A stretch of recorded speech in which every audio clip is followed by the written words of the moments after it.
আজ আমি বানাবো ঘরোয়া চালের মুগ আর মুসুর ডাল দিয়ে খিচুড়ি। ঘরে থাকা চাল দিয়েই আমি সেটা করব, যেটা খুব লোভনীয় হয়েছে আর খুব কম টাইমে আমি করেছি সেটা দেখাচ্ছি। তার জন্য আমি একটা কুকার নিয়েছি, কুকারে আমি পেঁয়াজটাকে লাল হতে দিয়েছি। সে লাল হয়ে গেলে তো ধুয়ে রাখা চাল ডাল আর মুগ মসুর ডালটা ওতে দিয়ে তাতে নুন আর হলুদ দিয়ে ভালো করে একটু ভাজা ভাজা হয়ে গেলে তাতে জল অ্যাড করে কুকারের ঢাকনাটা রেখে 3টে সিটি হওয়া পর্যন্ত অপেক্ষা করব।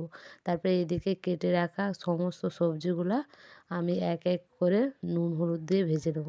আমি আলাদা করে ভাজবো না, ভাজতে ওতে অনেকটা টাইম লেগে যায় আর সেই একই ভাজা হয় টাইম লেগে যায়, সেই জন্য আমি এক এক করে সমস্ত সবজিগুলো একসঙ্গেই ভাজবো।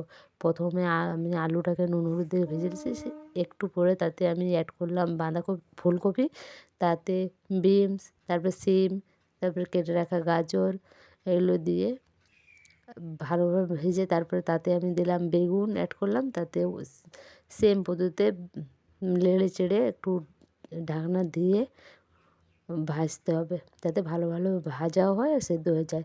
সব অ্যাড করেছি কিন্তু আমি বাঁধাকপিটা অ্যাড করিনি, কারণ বাঁধাকপিটা অ্যাড করলে না অনেকটাই জল ছেড়ে যায়, তখন সবজিটা ভালোভাবে ভাজা হয় না। ওই জন্য সবার শেষে আমি বাঁধাকপিটা অ্যাড করেছি। এই বাঁধাকপিটা অ্যাড করে একটু নাড়াচাড়া করে তাই না আমি একটু ঢাকনা দিয়ে ঢেকে দেবো, যাতে ভালোভাবে সব সবজিগুলো সেদ্ধ হয়ে যায়। এবার ঢেকে দেওয়ার পরে তার 1-2 মিনিট অপেক্ষা করে তাতে আবার খুলে তাদেরকে আবার নেড়ে দিলাম, নাহলে নিচে বসে যাবে। এরপরে সবার শেষে আমি টমেটোটা অ্যাড করলাম। টমেটোটাও সেম একই পদ্ধতিতে ঢাকা দিয়ে আমি ভেজে নিলাম।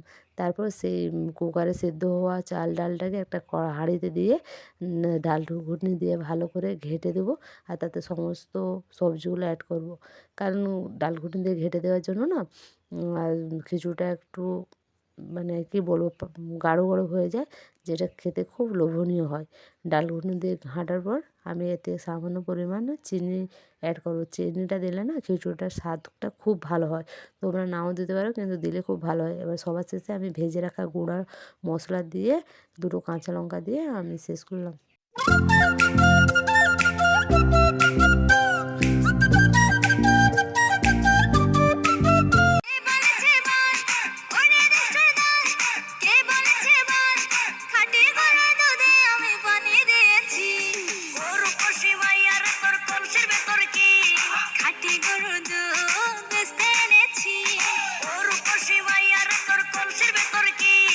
খাটি গরুর দুধ